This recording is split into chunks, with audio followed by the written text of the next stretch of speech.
I never thought owning a swimming pool could spark a neighborhood war. But then again, I had never met Karen, our HOA president and self-appointed queen of the cul-de-sac. One sunny afternoon, she marched right into my backyard, pointed at my pool, and declared with a straight face, "This belongs to the community now." At first I laughed. Surely no one could be serious about hijacking someone else's private pool. But Karen wasn't joking. Within days, she was sending HOA notices, rallying neighbors, and even planning a community pool party at my house. She strutted around like she already owned it.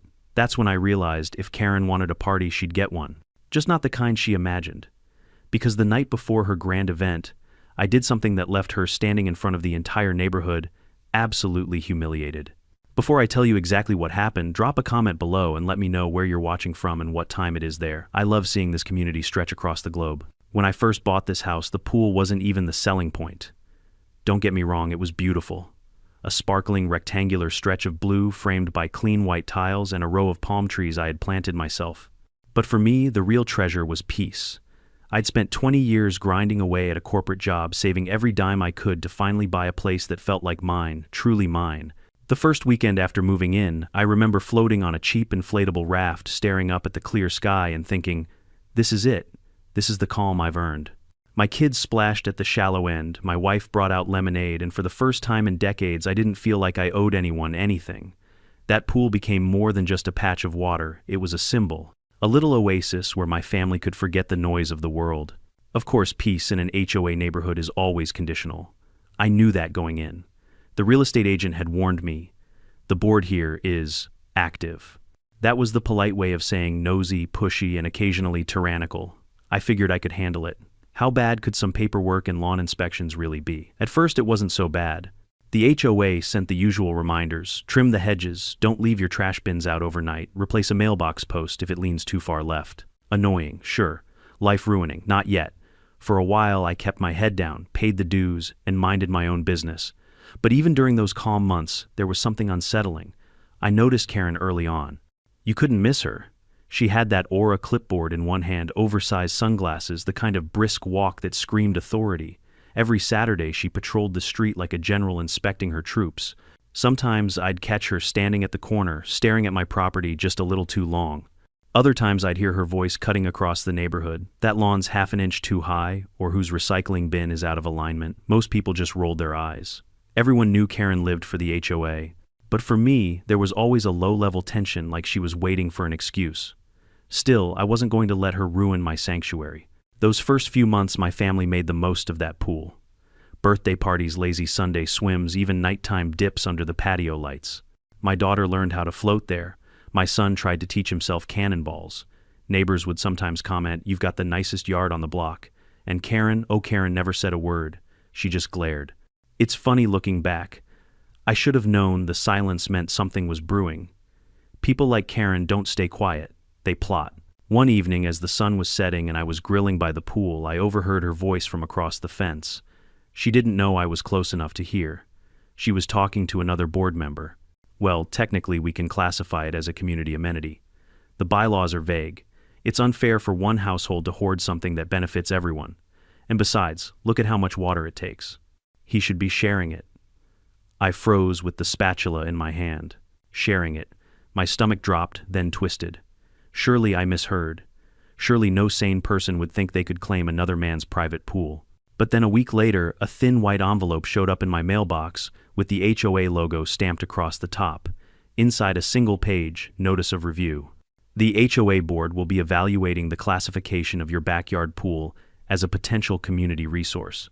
I remember laughing at first. It sounded too ridiculous to be real. Like an April Fool's prank, only it was July. I even showed it to my wife. She read it twice, then looked up at me with wide eyes. They can't do that, can they? That was the moment the peace of my little paradise cracked.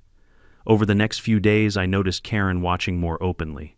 Standing on the sidewalk with her phone out, snapping pictures of my pool like she was gathering evidence for a trial. I'd wave sarcastically and she wouldn't even blink. Just write something down on her clipboard. My kids started to sense something was wrong too. They'd ask, "Dad, are we still going to have the pool this summer?" I told them not to worry. I told myself not to worry. But inside I could feel the storm building. See, the thing about HOA battles is that they're never really about the rules. They're about power. Karen didn't want to swim in my pool. She wanted to own it, to show everyone she could take something that wasn't hers and make it hers by sheer force of will. And when people like that put you in their sights, peace is no longer an option. Looking back now, I realize that was the true beginning of the war. It wasn't when Karen marched into my yard clipboard raised like a sword. It wasn't when she plastered her smug flyers all over the neighborhood. No, the first shot was that envelope, the quiet declaration that my little oasis was under siege. I didn't know it then, but I was about to learn just how far Karen was willing to go, and how much sweeter it would feel when I finally turned the tables. I've met plenty of difficult people in my life.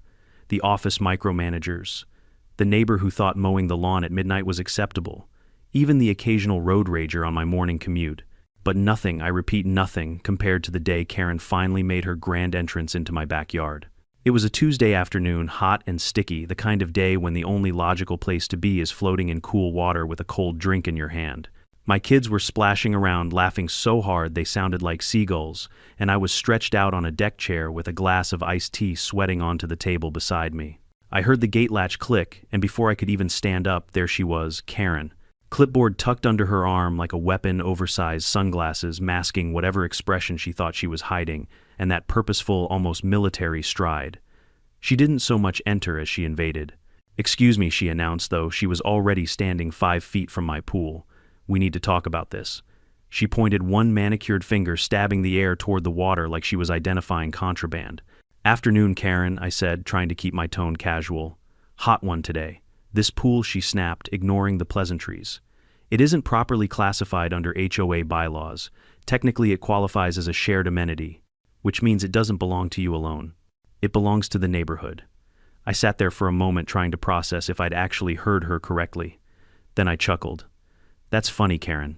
Last time I checked, I paid for this house, this yard, and yes, this pool.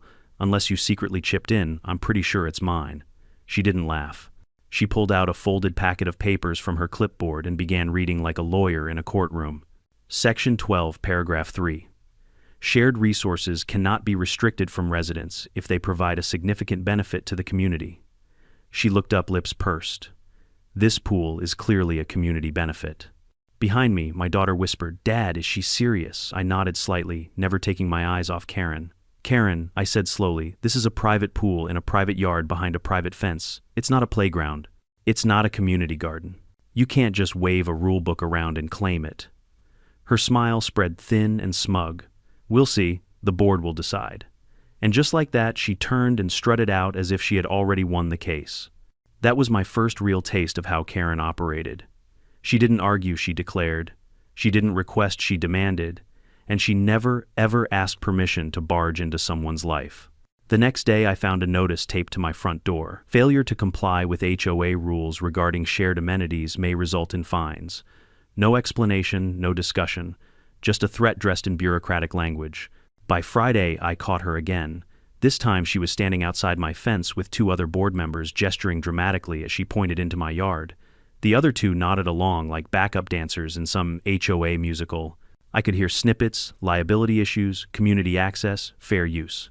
I stepped outside and called over, "Everything all right over there?" Karen looked at me like a queen interrupted during her royal decree. "We're conducting an inspection. Nothing for you to worry about." "Oh, I'm plenty worried," I shot back, especially when strangers are peeking over my fence like vultures. One of the board members shifted uncomfortably, but Karen didn't flinch. "You'll be receiving an official update soon." Sure enough, the next morning another letter arrived. This one claimed I was in violation of community harmony for refusing to cooperate with shared amenities policy. The fine listed at the bottom, $500. $500 for refusing to hand over my pool. Now, I've dealt with extortion before. Usually, it involves some shady mechanic who swears your car needs 3 new parts that don't even exist. But to have my own neighborhood HOA try it, that was a new low. I started to feel the stress seeping into daily life. My wife kept asking if we should just pay the fine and hope it went away. My son didn't want to swim anymore, convinced Karen will come yell at us. Even the neighbors began whispering, some sympathetic, others curious to see how it would all play out. And through it all, Karen kept popping up like a bad commercial you can't skip. At the mailbox. On my sidewalk. Even once, when I was taking out the trash, she sauntered up and muttered, "You know, this would all be easier if you just cooperated." That was when I realized Karen didn't just want my pool. She wanted control. She wanted everyone in this neighborhood to know she was in charge, and breaking me would be her trophy. I smiled at her that night, the kind of smile that says you don't know what you've started. Because while she thought she was tightening her grip, all she was really doing was fueling my resolve. Karen had crossed the line. And if she thought she could take what was mine, she had no idea what I was capable of when pushed too far. The war had officially begun. If Karen's first visit was a spark, the weeks that followed were a wildfire. She didn't just stop at a letter or a fine, oh no. She was determined to make my life as miserable as possible until I bent to her will. It started with the mailbox. I walked outside one morning to find a bright orange slip taped across the front non-compliant post structure. According to Karen, my mailbox stood half an inch too tall, violating community symmetry standards. I measured it myself. It was perfectly within the regulation range, but the fine, another $100. 2 days later, another notice arrived. My lawn was exceeding acceptable lushness. I'm not making that up. Apparently watering it 3 times a week was creating visual disparity with adjacent yards. Translation, it looked too green compared to Karen's brittle patch of weeds. Fine $75. At first I thought maybe she was just being petty, but then the real assault began. Karen called a special board meeting to discuss the pool amenity. I wasn't invited, of course, but word spreads fast in a neighborhood where gossip moves quicker than Wi-Fi. A neighbor slipped me a copy of the agenda, and there it was in bold type, motion to reclassify pool as shared HOA asset. I nearly choked on my coffee. Shared HOA asset, that was lawyer speak for steal it outright. The next morning, as I pulled out of the driveway, I noticed signs taped to light poles up and down the street. Community pool access, coming soon. Each one stamped with the HOA logo. And guess what picture they used? A zoomed-in photo of my pool kids splashing in the background without my permission. I ripped one down in disbelief. By the time I drove back home, 3 more had been posted. That evening, Karen strutted past my yard while I was grilling. "Exciting news, isn't it?" she said, smirking. "The neighborhood is really looking forward to using our pool." "Funny," I replied, flipping a burger. "I don't recall signing a lease agreement with the entire block." Her smile widened. "You'll come around." But I wasn't laughing anymore. My family was feeling the pressure. My son refused to invite friends over, afraid Karen would scold them. My wife confessed she dreaded checking the mail, certain another notice would be waiting. Even my daughter asked if we'd have to move away to keep the pool. I tried to reassure them, but privately the frustration was eating at me. I wasn't just fighting for a pool, I was fighting for our peace of mind, our right to enjoy our home without being stalked by clipboard patrol. Then came the cherry on top, a certified letter hand-delivered by none other than Karen herself. She knocked on my door, shoved the envelope into my chest, and said with icy satisfaction, "You've been officially fined $1,000 for obstructing community use of a shared resource, payable within 30 days. I opened it after she left, and sure enough, there it was. A $1,000 fine for restricting amenity access. I laughed so hard I nearly dropped the letter in the grill. The audacity was staggering. But neighbors were starting to buy into her narrative. Some genuinely thought the HOA had a legal claim to my pool. Others were just excited at the idea of free swim access. I overheard whispers on evening walks. "Did you hear Karen's getting us a pool?" Kids chattered about pool parties, parents debated rules about floaties and sunscreen. It was surreal, like the entire neighborhood had already accepted her fantasy as fact, and Karen thrived on it. She marched through the streets like a conquering hero, bragging to anyone who would listen. "We're so close. Just a little more paperwork, and the pool will officially be ours." Meanwhile, I was drowning in notices and fines. They came daily now, sometimes 2 at a time. Improper hedge trimming, unauthorized patio furniture, excessive bird activity. Apparently having a bird feeder violated wildlife disturbance policies. Each one stacked onto my record like ammunition in Karen's arsenal. My wife urged me to hire a lawyer. "This is harassment," she said, and she was right. But I knew Karen's game. If I jumped to lawsuits, she'd spin it as me being combative, the villain of the neighborhood. I needed a different approach, one that would expose her for what she really was, a dictator drunk on power. Still, the pressure wore on me. I found myself clenching my jaw at night, waking up to the sound of phantom knocks on the door. Every time I saw that clipboard silhouette through my blinds, my blood boiled. One evening, as I tried to relax with a book, I heard laughter outside. I peeked through the curtains and saw Karen standing at the curb with half a dozen neighbors passing around what looked like flyers. She pointed toward my house, grinning like a magician unveiling a trick. I snuck outside after they left and grabbed one of the flyers. You're invited. Community pool party, Saturday 2 p.m. Drinks, music, family fun, at the HOA pool. And there once again was my backyard, my pool, my family's sanctuary now, the advertised venue for Karen's personal victory parade. I stood there in the dark flyer, shaking in my hand, and realized something: Karen wasn't going to stop. She wouldn't rest until she paraded the whole neighborhood through my gate towels in hand, celebrating her conquest. But if she wanted a party, then I'd give her one she'd never forget. That night, lying awake in bed, I began to hatch the plan. A plan so simple yet so devastating that Karen's empire would crumble in a single afternoon. She had declared war, but she had no idea what kind of man she was really up against. By the time the flyers hit every mailbox, Karen wasn't just whispering about the pool, she was shouting it from the rooftops. It wasn't enough to harass me with fines or stick notes to my door. No, Karen wanted a show. She wanted the whole neighborhood to believe her fantasy before reality had a chance to catch up. On Monday morning, my wife walked in from the driveway holding a glossy, full-color flyer. She dropped it on the counter like it was radioactive. Across the top, in giant bubble letters, Summer Bash at the HOA pool. Below it, a picture of my backyard, complete with my kid's inflatable flamingo floating right in the center. "Tell me this is a joke," she said, crossing her arms. I picked it up, read it twice, then laughed so hard I nearly spilled my coffee. Oh, it's a joke, all right. Just not the kind she thinks. The flyer wasn't just an invitation, it was a manifesto. Games for the kids, burgers on the grill, live DJ performance. Karen had gone all out, promising entertainment, food, and an afternoon of community bonding. The kicker, she'd printed her own name at the bottom as the host. Hosted by Karen, HOA president. The audacity was breathtaking. She hadn't asked me. She hadn't even notified me. She had just decided my private pool, my private yard, would be the centerpiece of her HOA circus. By Tuesday, neighbors started asking casual questions in the street. "Hey, do you mind if we bring folding chairs? Do you need help setting up the grill?" Kids were buzzing about water balloons and ice cream. Karen even had the gall to march past me one evening and say, "Make sure the pool is cleaned and ready. People are expecting a good time." That's when I realized she wasn't planning a pool party. She was planning my humiliation. She wanted me standing on my own back patio, helpless, as dozens of neighbors marched in and took over my yard. She wanted to prove to everyone that she held the power, not me. And if I resisted, she'd spin it into a spectacle. Selfish homeowner denies community fun. Either way, she thought she'd win. What Karen didn't realize is that I'd already shifted gears. The moment I saw that flyer, the wheels of revenge started turning. At dinner that night, my wife asked, "What are we going to do?" Her voice carried that mix of frustration and fear I'd grown too used to hearing since Karen declared war. I smiled, leaned back in my chair, and said, "We're going to give her exactly what she asked for."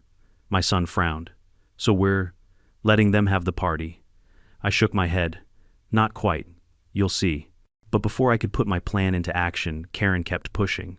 On Wednesday morning, she stood outside with 2 HOA board members, inspecting my fence line as if measuring where to set up tiki torches. One of them even gestured at my patio, discussing seating arrangements. I walked out, arms folded. "Can I help you?" I asked. Karen turned with that smug smile. "Just making sure everything's in order for Saturday. We expect at least 50 guests." 50, I nearly choked. "Are you out of your mind?" "Not at all," she replied. "In fact, we may have closer to 70. People are very excited. I suggest you stock up on refreshments." And with that, she turned on her heel clipboard under her arm, already writing notes for her grand production. The arrogance was unbelievable. She had transformed from neighborhood busybody to full-blown event planner, all while treating me like the unpaid staff of her HOA carnival. But inside, I was calm. Because the more she bragged, the more confident I became in my plan. I wasn't going to fight her with shouting matches or lawsuits. I wasn't going to barricade the gate or call the cops. No, I was going to let her walk right into her own disaster. Thursday evening, I tested the equipment. A pump, some hoses, a discreet setup that would run overnight. By morning, my beautiful blue pool would be nothing more than a sunken pit of concrete. I could already picture it, the looks on their faces when they arrived, swimsuits on, towels in hand, only to be greeted by a giant hole in the ground. Karen standing there with her clipboard, forced to explain how her grand party had evaporated, literally. The image made me laugh so hard, I nearly pulled a muscle. Still, I kept my poker face in public. On Friday, Karen paraded up to me again. "I hope you're not planning any last-minute stunts," she warned. I tilted my head, feigning innocence. "Wouldn't dream of it." Good, she said, her voice dripping with condescension. Because this event will really bring the community together. Everyone will remember it. Oh, I muttered under my breath as she strutted away, they'll remember it all right. That night, after the kids went to bed, I stood by the pool in the quiet glow of the patio lights. The water shimmered peacefully, reflecting the stars above. I almost felt a pang of guilt. This pool had been my sanctuary, my family's refuge. But sometimes you have to burn down a fortress to save it. And if draining a pool meant draining Karen's ego dry in the process, then it was worth every drop. I turned on the pump, heard the gurgle of water flowing through the hose, and watched the first ripple vanish down into the earth. My plan was in motion. By sunrise, there would be nothing left for Karen to claim, nothing left for her to celebrate. Just one giant empty reminder that you can't steal what was never yours. Friday evening was strangely quiet, too quiet. Usually by then, Karen would be strutting around with her clipboard, rehearsing her grand pool party takeover for anyone unlucky enough to cross her path. But that night, she was nowhere to be seen. The absence didn't comfort me. If I'd learned anything about Karen, it was that her silence meant she was cooking up something loud.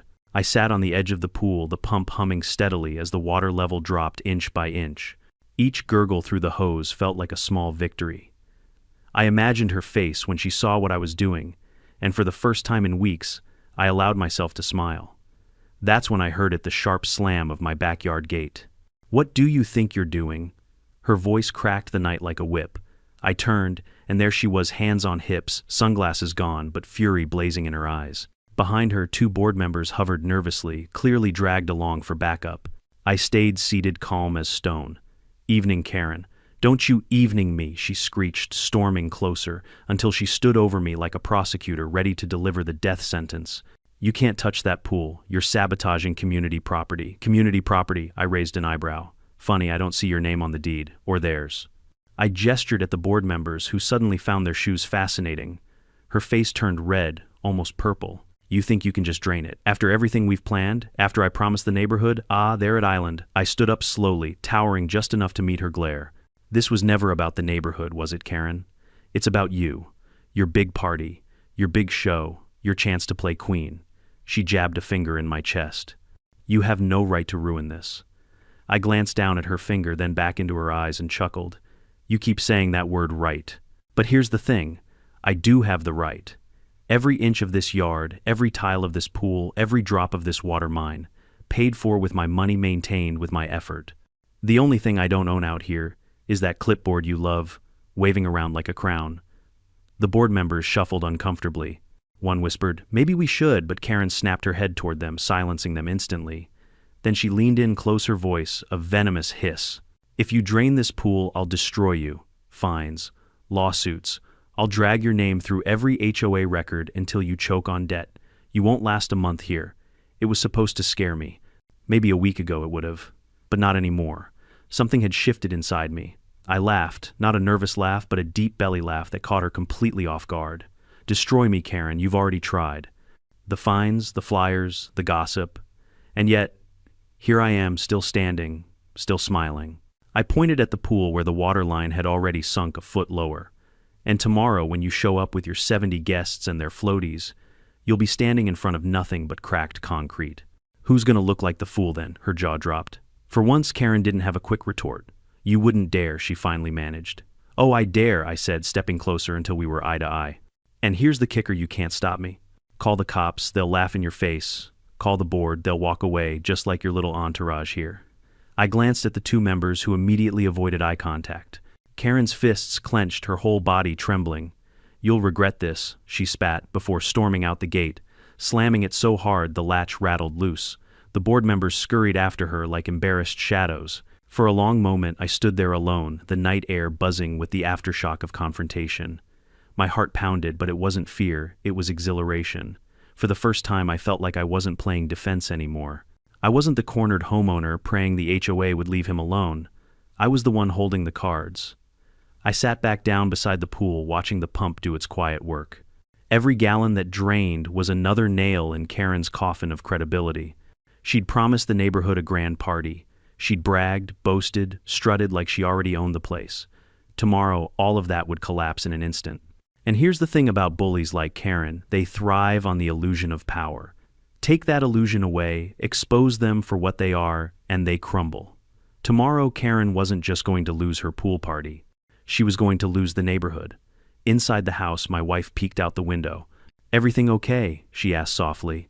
"Better than okay," I replied. "Tomorrow's the turning point." She hesitated. "Are you sure about this?" I turned to look at her, the patio lights glinting off the shrinking pool. "Absolutely. She wants a show. Let's give her one she'll never forget."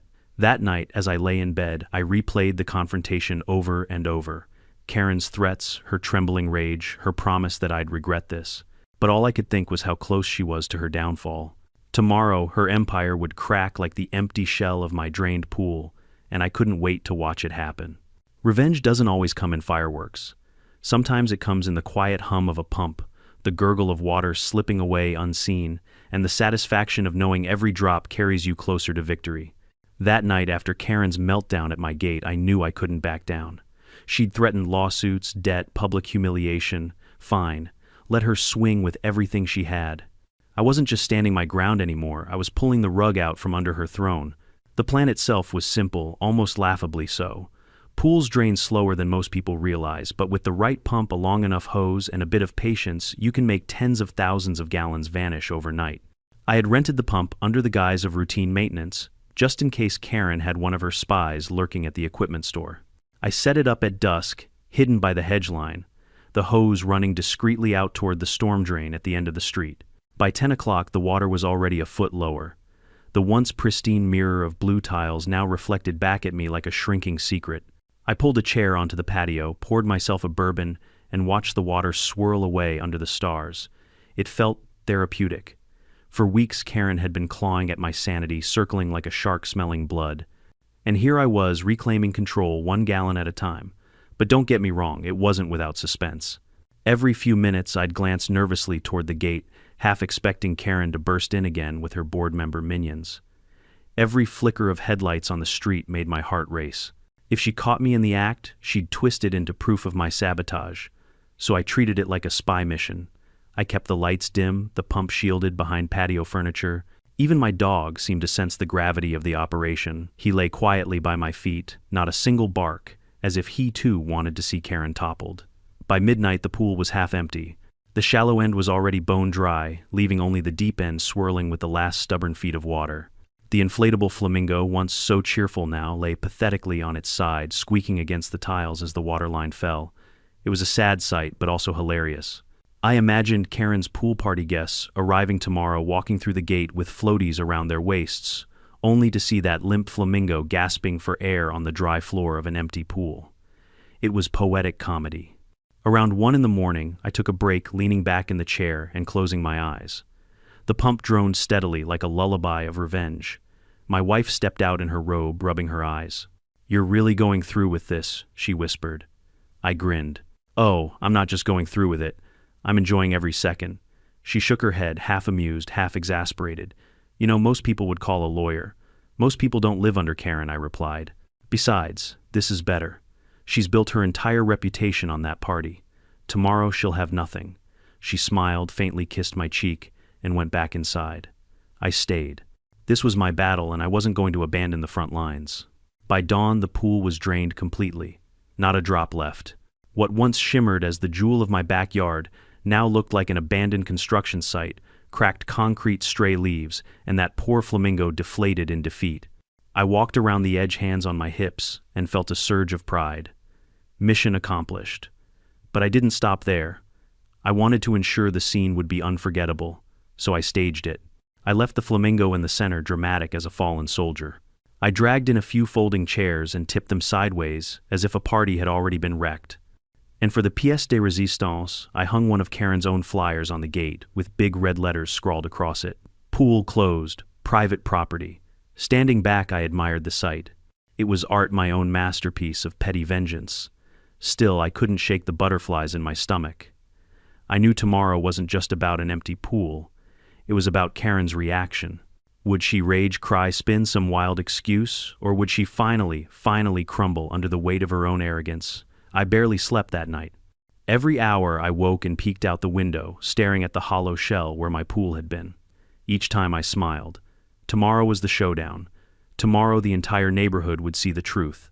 By 8 in the morning, I was already on the patio, coffee in hand, waiting. The sun climbed higher, lighting up the emptiness for all to see. From across the street, I spotted Karen bustling about in her driveway, arms full of decorations, streamers, balloons, even a fold-out table. She wore a wide-brimmed hat like some Hollywood starlet, preparing for her red carpet moment. The arrogance was staggering. She was so certain victory was hers. So sure she'd parade through my gate and bask in applause. And that certainty, that blind hubris, was exactly why this was going to work. Because sometimes revenge doesn't need explosions or chaos. Sometimes all it takes is letting someone hoist themselves up on their own pedestal and then watching as the pedestal collapses under their weight. Tomorrow, Karen's fall would echo louder than every HOA fine, every smug smile, every clipboard note she'd ever thrown my way, and I was ready to savor every second. Saturday morning felt like waiting for curtain call on a stage play. My backyard was the set, the drained pool was the centerpiece, and the entire neighborhood would soon be the audience. All I had to do was sit back, sip my coffee, and let Karen walk straight into her own humiliation. By noon, I saw the first signs of movement, folding chairs under arms, coolers rattling with ice, kids bouncing along with pool noodles twice their size. They streamed down the sidewalk like festival goers, following the Pied Piper of chaos, Karen herself. She was dressed for glory, oversized sun hat, bright floral cover-up, clipboard tucked proudly under her arm like a queen carrying her scepter. Behind her, 2 HOA board members carried a speaker system, grim expressions plastered on their faces. And behind them, a crowd of at least 50 people chatting excitedly about cannonballs and sunscreen. Ready for the big day, one neighbor called, waving as though I'd been in on this plan the whole time. I raised my coffee cup in mock salute. Couldn't be more ready. Karen caught the tone, but she didn't care. She was buzzing too hard on her own delusion. When she reached my gate, she swung it open with a flourish. "Welcome everyone. Step inside. Your community pool awaits." The crowd surged forward, towels draped over shoulders, sunglasses gleaming. They rounded the corner onto my patio and stopped dead in their tracks. Silence. Pure stunned silence. Where there should have been glittering blue water was nothing but a cavernous pit of sun-bleached concrete.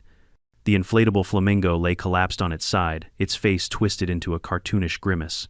A couple of stray leaves swirled across the cracked floor. It looked less like a party venue, and more like the aftermath of an apocalypse. Karen froze mid-stride, her grand gesture suspended in the air like a glitching robot. For a long moment, no one spoke. The only sound was the faint creak of her speaker system being set down on the patio. Then, a little boy's voice rang out. Where's the water?" Laughter erupted. Not cruel at first, just nervous, awkward chuckles rippling through the crowd. But within seconds, it grew louder, sharper, more mocking. Neighbors clutched their stomachs, trying to hold in the giggles. Even one of the board members covered his mouth, his shoulders shaking. Karen spun around her face, redder than a sunburn. This isn't supposed to," she stumbled, grasping for words. I leaned casually against the patio railing, swirling my coffee.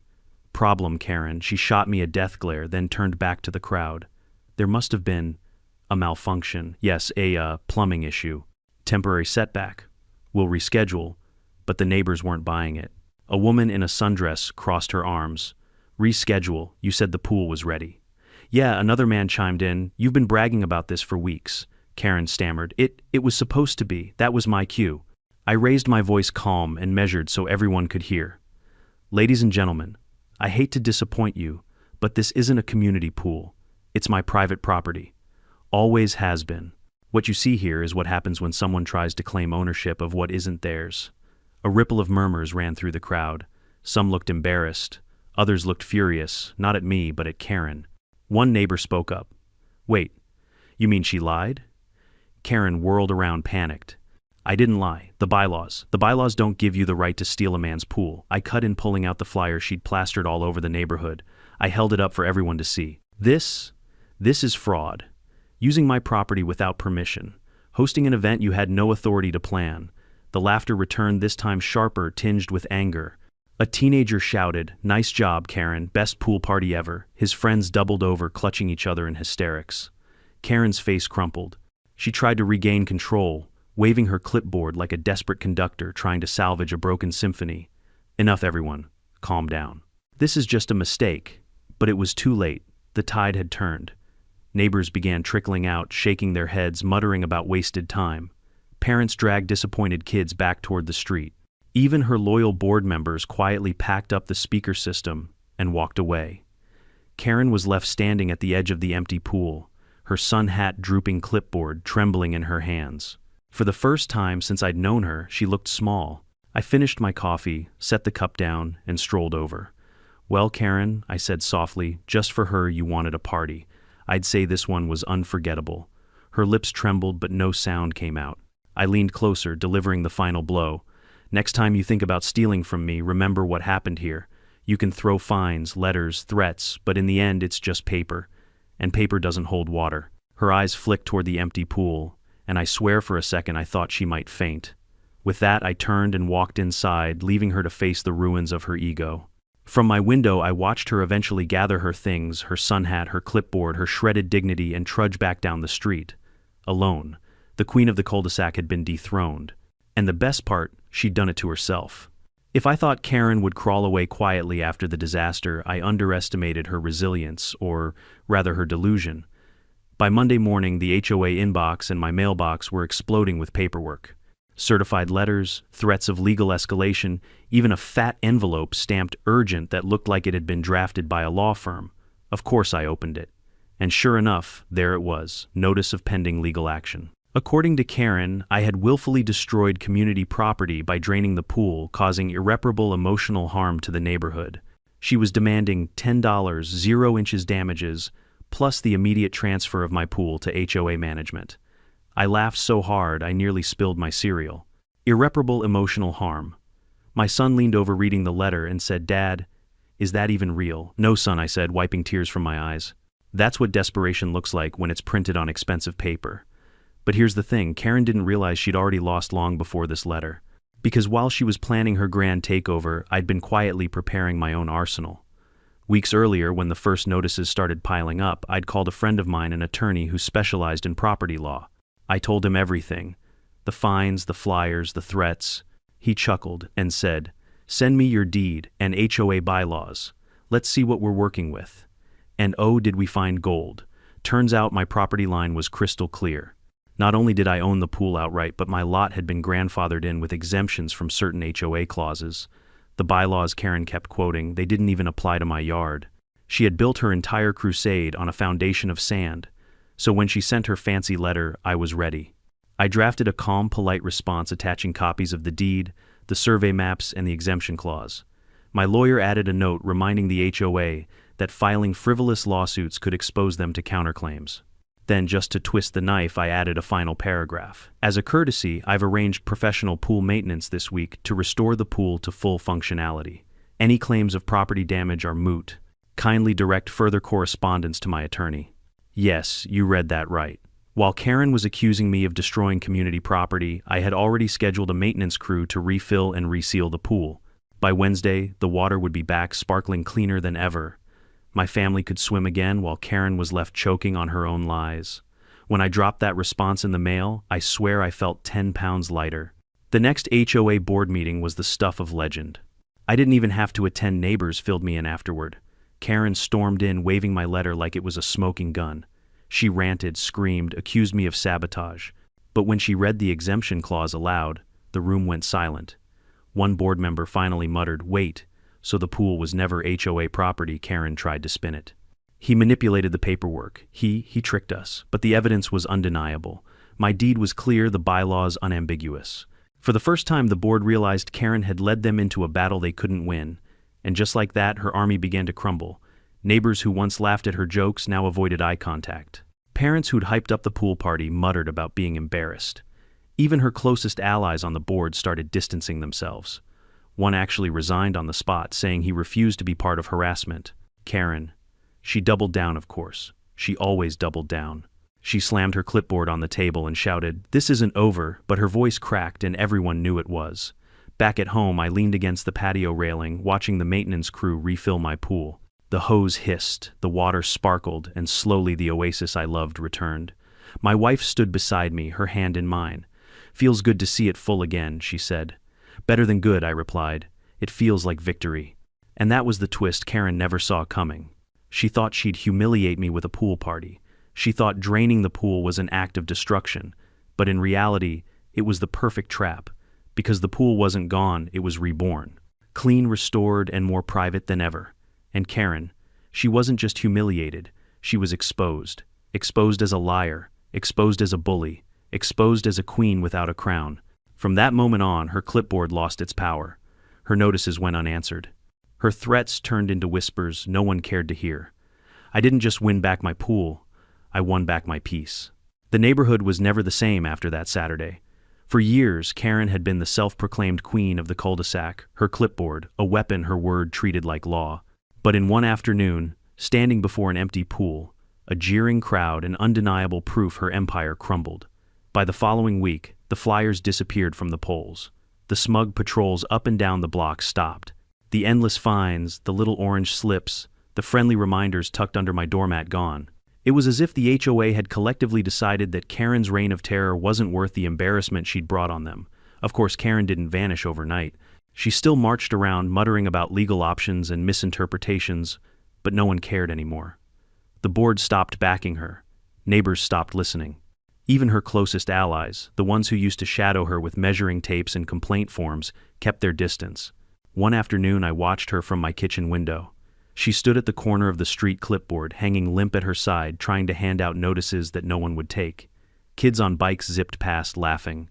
A couple walking their dog crossed the street to avoid her. She was still there, but she was invisible. Meanwhile, my pool was back to its former glory. The maintenance crew had done a spectacular job: cleaner water, resealed tiles, even a new filter system I hadn't bothered to install before. My family dove in like nothing had happened, splashing and laughing in the sunlight. But for me, every ripple in that water carried a deeper meaning. It wasn't just a pool anymore, it was a trophy. Proof that I could stand up to the HOA machine and win. The best part, the neighbors who once believed Karen's lies now saw me in a new light. They came by with sheepish smiles. Sorry about all that. We didn't realize. A couple even offered to chip in for the maintenance costs, though I waved them off. Their apologies were payment enough. But the crowning moment came 2 weeks later at the monthly HOA meeting. Normally, Karen would open the gathering with her usual sermon about community standards and compliance. This time, she barely spoke. When she finally rose to address the group, her voice was shaky, her words defensive. We must remember, she stammered, that certain misunderstandings do not reflect the integrity of the board. Someone in the back cut her off. You lied about the pool, Karen. You wasted everyone's time. The room buzzed with agreement. Another voice chimed in. Yeah, and you fined me for my Christmas lights last year. Was that a misunderstanding too? Karen's face turned crimson. She clutched her clipboard like a life raft, but it was no use. The crowd smelled weakness. What followed was a cascade of grievances. Neighbors listing every petty fine, every unnecessary lecture, every humiliation Karen had dished out over the years. For the first time, she had no allies. By the end of the meeting, the board voted to censure her. She wasn't removed yet, but her authority was gutted. She no longer had the power to issue fines unilaterally. Her patrols were stripped of legitimacy. And without her iron grip, the HOA relaxed. It was as if a storm had finally passed. Walking home from that meeting, I couldn't help but grin. My battle wasn't just about saving a pool. It was about proving that even the loudest, bossiest Karen in the world can be undone with a little patience, some strategy, and a whole lot of poetic justice. The following weekend, I hosted a party of my own. Not a neighborhood free-for-all, not a declaration of war, just friends and family gathered around the pool, burgers sizzling on the grill, music drifting softly from a speaker. We toasted, we laughed, and we swam until the stars came out. At one point, I caught sight of Karen standing at the end of her driveway, arms folded, watching. She didn't storm over. She didn't wave her clipboard. She just stood there powerless as life moved on without her.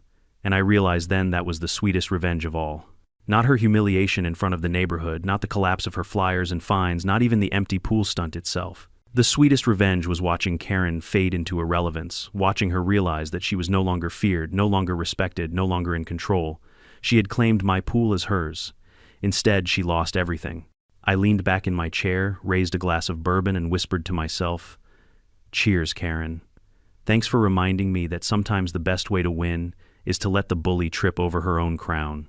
And with that, I took another sip, the sound of my family's laughter echoing across the waterproof that peace once stolen can be reclaimed. Looking back, I realized this story was never just about a pool. It was about boundaries, about how far someone will go when they think rules don't apply to them, and how important it is to stand firm when someone tries to take what's yours. Karen thought she could bully me with notices, twist the rules, and rally the neighborhood into submission. And for a while, I'll admit, she had me second-guessing myself. But here's the truth, bullies thrive on fear. The moment you stop giving them that power, their whole empire crumbles. Draining the pool wasn't just a prank, it was a symbol. A reminder that sometimes you don't have to fight fire with fire. Sometimes the smartest revenge is letting arrogance collapse under its own weight. Watching Karen promise the world and deliver an empty hole in the ground. That was justice no courtroom could ever give me. So here's the lesson I want you to take away. Protect what matters to you, even if others laugh, doubt, or threaten. Your home, your peace, your dignity, those are worth defending. And sometimes the most satisfying victory is simply standing your ground until the bully trips over their own lies. Now, I'm curious, have you ever dealt with a Karen who thought they could rewrite the rules? Drop your story in the comments below. And if you enjoyed this tale of HOA drama and sweet revenge, hit that subscribe button and join us. Trust me, you won't want to miss what's coming next.